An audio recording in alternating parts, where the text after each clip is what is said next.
A grande verdade, queridos, é que eu e você precisamos entender que as coisas, elas não mudam quando nós falamos com Deus.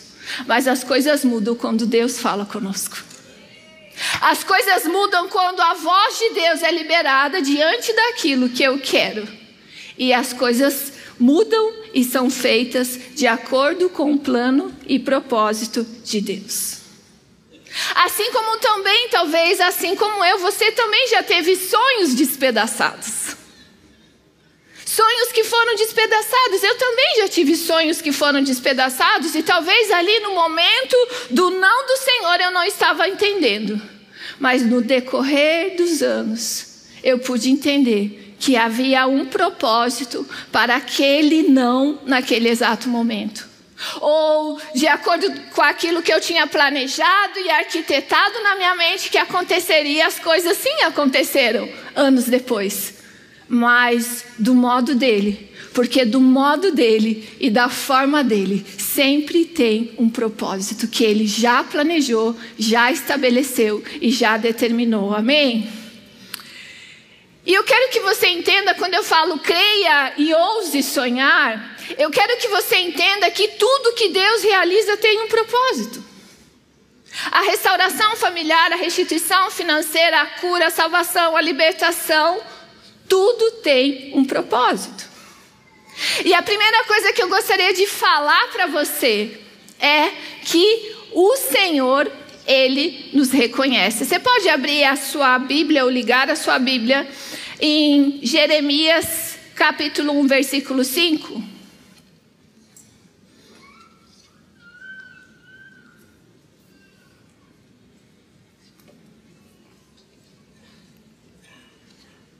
Antes que eu te formasse no ventre materno, eu te conheci. E antes que saísses da madre, te consagrei e te constituí profeta às nações. Lá em Salmos 139, 16. Os teus olhos me viram, a substância ainda informe, e no teu livro foram escritos todos os meus dias, cada um deles escrito e determinado, quando nenhum deles havia ainda. Eu quero que você entenda que há um plano de Deus para a sua vida. Há um destino a ser possuído, um propósito já traçado por Deus a seu respeito. Ele te usará na sua individualidade, de acordo com as suas características, personalidade e temperamento. Deus, Ele te escolheu e todos os seus dias já foram escritos e determinados por Ele. Amém? E queridos, há um grande desafio e um grande perigo de eu e você andarmos por conta própria. Buscando muitas vezes viver a vida como achamos melhor. Podemos estar vivendo muitas vezes totalmente aquém daquilo que Ele planejou a nosso respeito. Você sabia que existem pessoas que podem estar vivenciando aquilo que Deus planejou para você? Mas muitas vezes, queridos, nós temos sonhado os sonhos que não são os sonhos do Senhor para as nossas vidas. Deixa eu te falar uma coisa. Não use Deus para os seus sonhos, mas deixa Ele te usar para os sonhos dEle. Nós podemos sim realizar nossos sonhos aqui com as nossas forças, do nosso jeito, mas porém, muitas vezes nos decepcionamos. Nos frustramos, nos cansamos e o resultado no final qual é? Nós continuamos vazios, o sonho muitas vezes pode virar um pesadelo. Quantas pessoas diante de um sonho frustrado e despedaçado deixaram de caminhar com o Senhor? Porque sonharam os sonhos que são os sonhos dele e não os sonhos de Deus a respeito dele. Amém? O sonho muitas vezes pode virar um pesadelo. E muitas vezes nós acabamos tendo consequências que nos machucam e nos afastam de Deus. Abraão, ele teve que sair do seu lugar de conforto. Ele teve que sair da sua comodidade e ele teve que passar pelos processos de Deus. Vamos fazer uma trajetória da vida de Abraão. Saiu da sua casa e da sua parentela.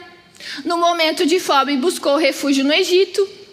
Lá ele teve que inventar uma historinha a respeito de Sara, que falou que era sua irmã, mas na verdade era sua esposa, por medo que Faraó matasse a ele.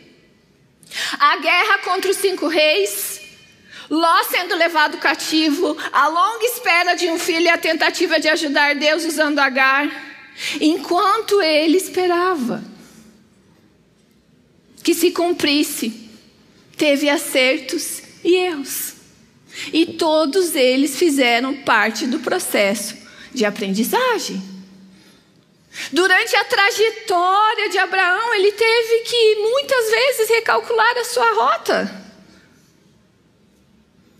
Por mais distante que pareça a realização do seu sonho, nós precisamos ter fé, confiança, esperança, coragem para se levantar, declarar a palavra e não desistir. Amém? A terceira coisa que eu quero falar com você é cuidado com as distrações. E a primeira distração, eu vou citar 2 distrações. E a primeira delas é sentimentos que podem te paralisar.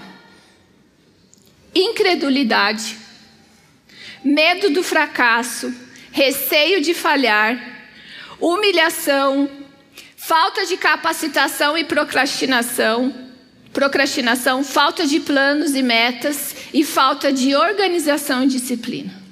Ela pode ser uma distração que pode te parar. Porque a grande verdade é que tempos difíceis fazem pessoas fortes. Independente do tempo difícil que você esteja passando. Pois o clamor dos filhos de Israel chegou até mim. E também vejo a opressão com que os egípcios os estão oprimindo. Venha agora e eu te enviarei a Faraó para que tires o meu povo, os filhos de Israel, do Egito.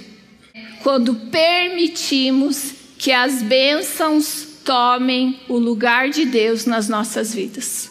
Vai comigo lá no livro de Lucas, capítulo 21, versículo 34.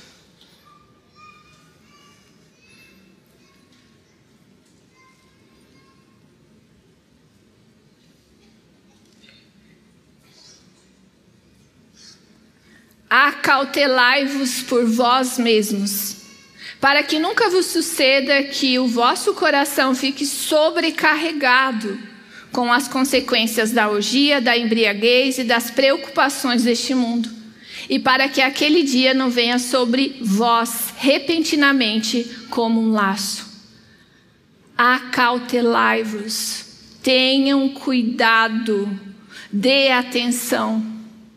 Esse texto fala de uma embriaguez. Eu quero falar para você que essa embriaguez aqui que o texto fala, ela não é literal ou natural, ela é espiritual.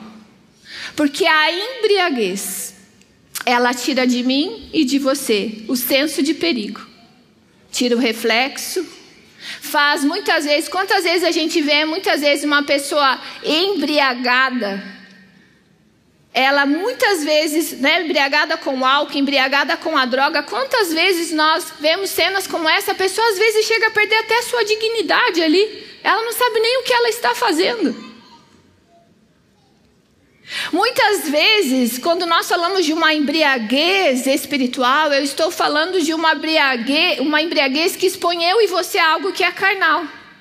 E muitas vezes nós não damos conta e nós começamos a ser cauterizados por aquilo.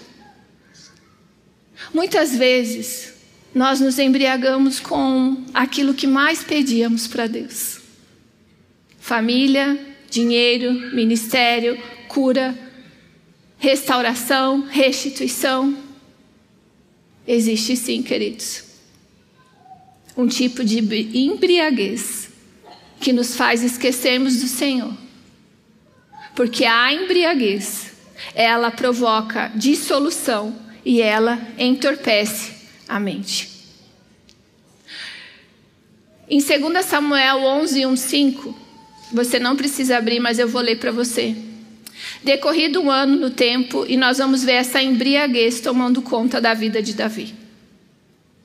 Decorrido um ano no tempo em que os reis costumavam sair para a guerra, enviou Davi a Joabe e seus servos com ele, e a todo Israel, que destruíram os filhos de Amon e sitiaram Rabá. Porém Davi ficou em Jerusalém. Uma tarde levantou-se Davi do seu leito e andava passeando no terraço da casa real.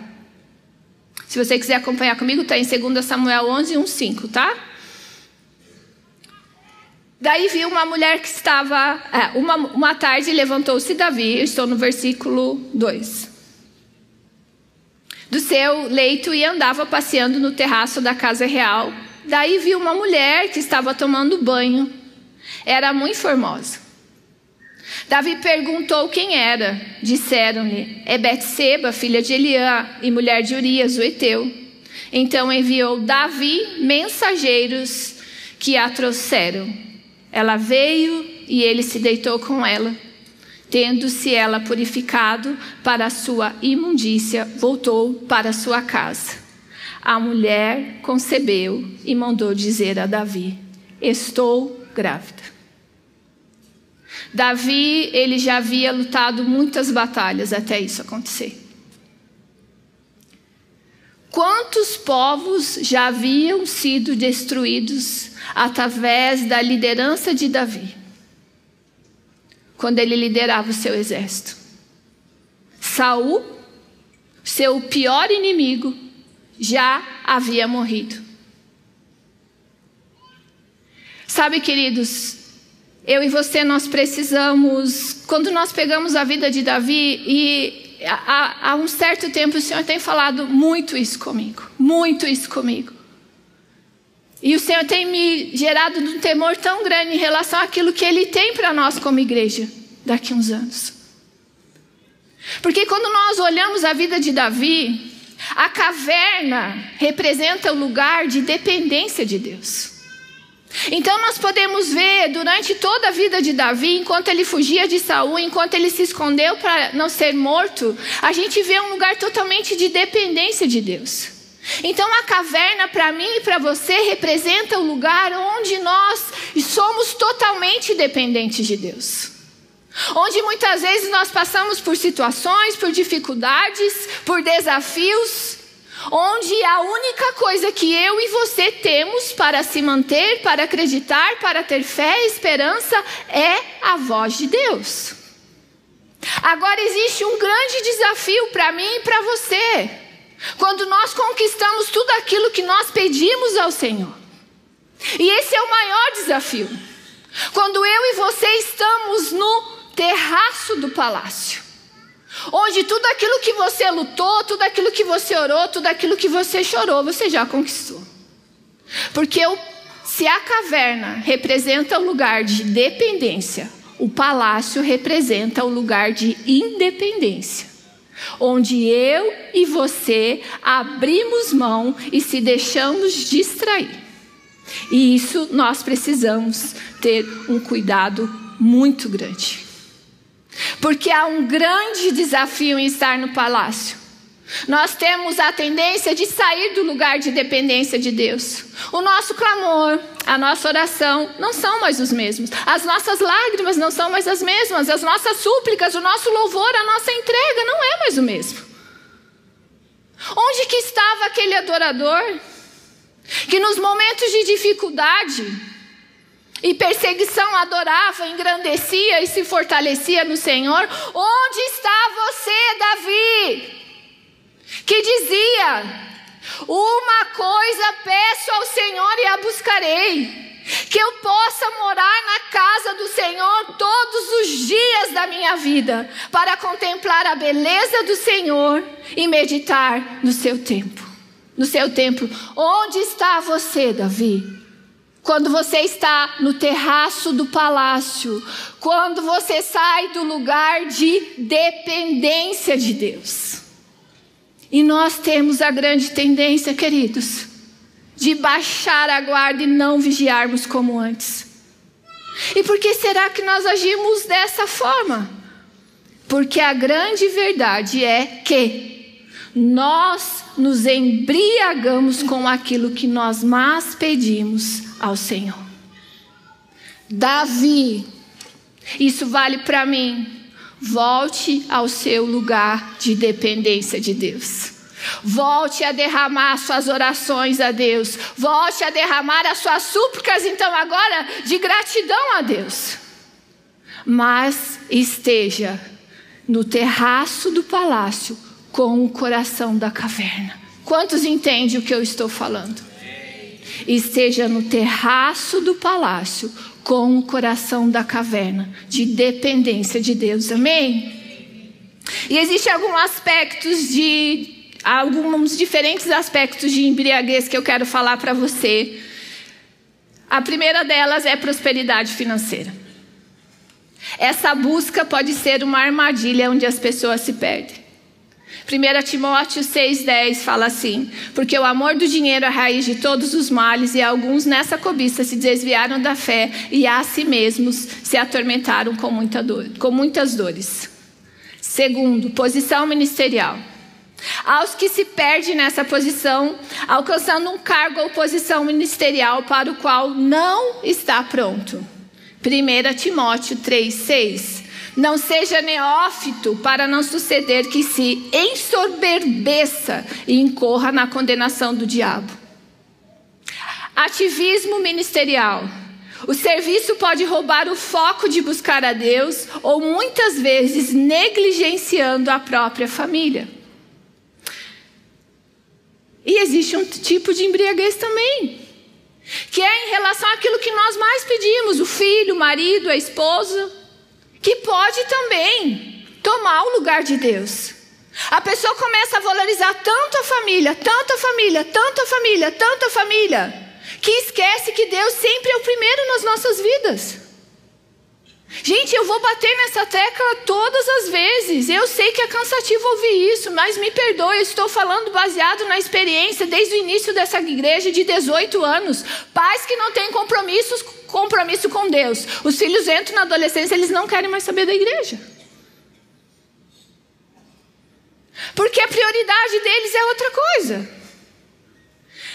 É tanto a família, é viagem, é passeio, é cinema, é jogo de futebol. Eu não estou falando que é errado fazer isso. Mas eu só quero falar para você, pai e mãe, que você está ensinando valores para os seus filhos. E quando você começa a negociar algumas coisas, e quando você começa a negociar Deus em relação a uma vida de devocional, de disciplinas espirituais, cultuar, porque cultuar e congregar faz parte também. Quando você começa a negociar isso, você está falando para o seu filho: Deus não é tão importante assim. Eu lembro uma história eu acompanhei, eu me deparei de uma irmãzinha muito amada e querida lá do tempo do Água Verde ainda. Eu lembro que eu via ela sempre nos eventos e eu sabia que ela não tinha carro, ela vinha de ônibus, ela morava longe e sempre eu estava vendo ela lá. Eu lembro que um dia ela me chamou e falou assim: pastor, eu queria muito que você orasse, eu estou me organizando financeiramente, eu quero comprar um carro. Porque vai facilitar para vir aqui nas programações da igreja, na célula. Então eu queria muito que você me ajudasse em oração. Eu falei: claro, vamos orar. E a gente começou a orar. Tempo passa, um dia ela me procura: pastor, eu vim aqui para te contar a bênção, olha só, comprei meu carro, né? Ele está ali estacionado, será que você poderia orar, né? Consagrando, né, esse veículo para o Senhor? Eu falei: claro, vamos orar, querida, vamos orar. Me alegrei muito, mas eu vi que no passar do tempo, dos meses, eu comecei a não ver mais ela nos cultos. Eu falei: será que aconteceu alguma coisa? Será que ela está doente? Eu lembro que chamei a discipuladora dela. Eu falei: cadê a fulana de tal? Não estou vendo mais ela aqui, não estou vendo mais ela nos cultos.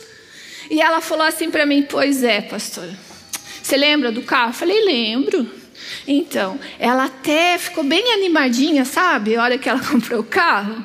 Mas O mesmo carro que seria benção para que ela pudesse estar aqui, é o mesmo carro que tem tirado ela aqui, né, da igreja, da célula. Ela não vai mais. Às vezes eu ligo para ela, ela está no cinema. Quando ela não está no cinema, ela está no shopping. Não existe nada de errado de ir no cinema e no shopping, não existe nada de errado. Uma das coisas assim que eu quero que você entenda, queridos, que a nossa família, sim, é um bem precioso que Deus nos entregou. Mas Deus é sempre o primeiro das nossas vidas, amém? Mas eu estou falando de uma experiência que fazia tempos mais que eu não via ela. E um certo dia a irmãzinha aparece no culto. Eu falei, oi querida, como é que você está? Você está, irmã, anda meio sumidinha, né? Daí ela, pois é, né? Veja bem, acabei vacilando um pouquinho. Eu falei, poxa, que pena, né? Mas que bom que você está aqui, né? Eu acredito que agora vai ser diferente e tal. Mas eu falei assim, amada, eu só queria falar uma coisinha para você. Eu queria ir lá no seu carro e acho que a partir de agora eu vou orar para que Deus tire o seu carro. Dela, pastora, você está doida? Como assim? Eu falei, porque é aquilo que você mais pediu para Deus. Você acabou se embriagando com aquilo que você mais pediu para Deus. Talvez, né, eu precise agora, porque eu lembrei ela. Falei, eu quero te lembrar que aquele dia, quando você me chamou, você falou que o carro tinha um propósito. E o principal propósito do carro era para que você pudesse realmente se dedicar mais, ir nas programações da igreja, para que você pudesse realmente chegar mais cedo quando você fosse se voluntariar em alguma área da igreja, para que você pudesse ir à célula. Eu falei, eu quero te lembrar que existia um propósito. Quando você me falou, você lembra? Sim, pastor, eu lembro. Eu falei, você lembra também que a minha oração foi direcionada em relação a isso? Ela falou bem assim, eu lembro, então. Eu falei, então a gente agora precisa orar para Deus tirar. Porque se essas coisas e esse carro tem tirado você daquilo que Deus tem para você, claro, queridos, que eu estou brincando. Eu não orei para Deus tirar o carro dela. Mas foi um alerta para ela naquele dia. E é um alerta para mim e para você. Porque eu e você podemos, sim, estar no terraço do palácio. E estarmos num lugar totalmente de independência, distraído e totalmente embriagados por aquilo que nós mais pedimos para o Senhor, amém? Gostaria que você ficasse em pé. Quero já chamar o pessoal do louvor aqui.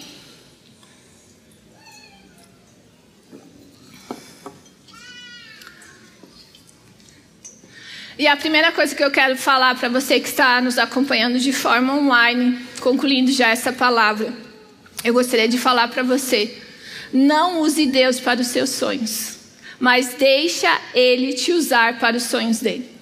Se renda ao seu governo, à sua vontade e ao seu senhorio. Eu quero te falar também que o Senhor te conhece como ninguém, melhor até do que você mesmo possa imaginar. E Ele tem um plano para a sua vida. Não tenha medo. Mova-se em direção ao futuro que Deus tem para você. Há muito mais para você. E eu quero falar para você que está aí de forma online: creia e ouse sonhar. Mas não somente creia e ouse sonhar os teus sonhos, mas os sonhos de Deus para a sua vida. Se você que está aí também de forma online, né, se encontra no momento onde os seus sonhos foram despedaçados, onde eles ainda não aconteceram, a única coisa e a única pessoa que pode impedir que isso aconteça é você mesmo, se você desistir. Amém? Então que a graça e a paz do Senhor possam alcançar a sua vida aí no seu lar e que Deus te abençoe.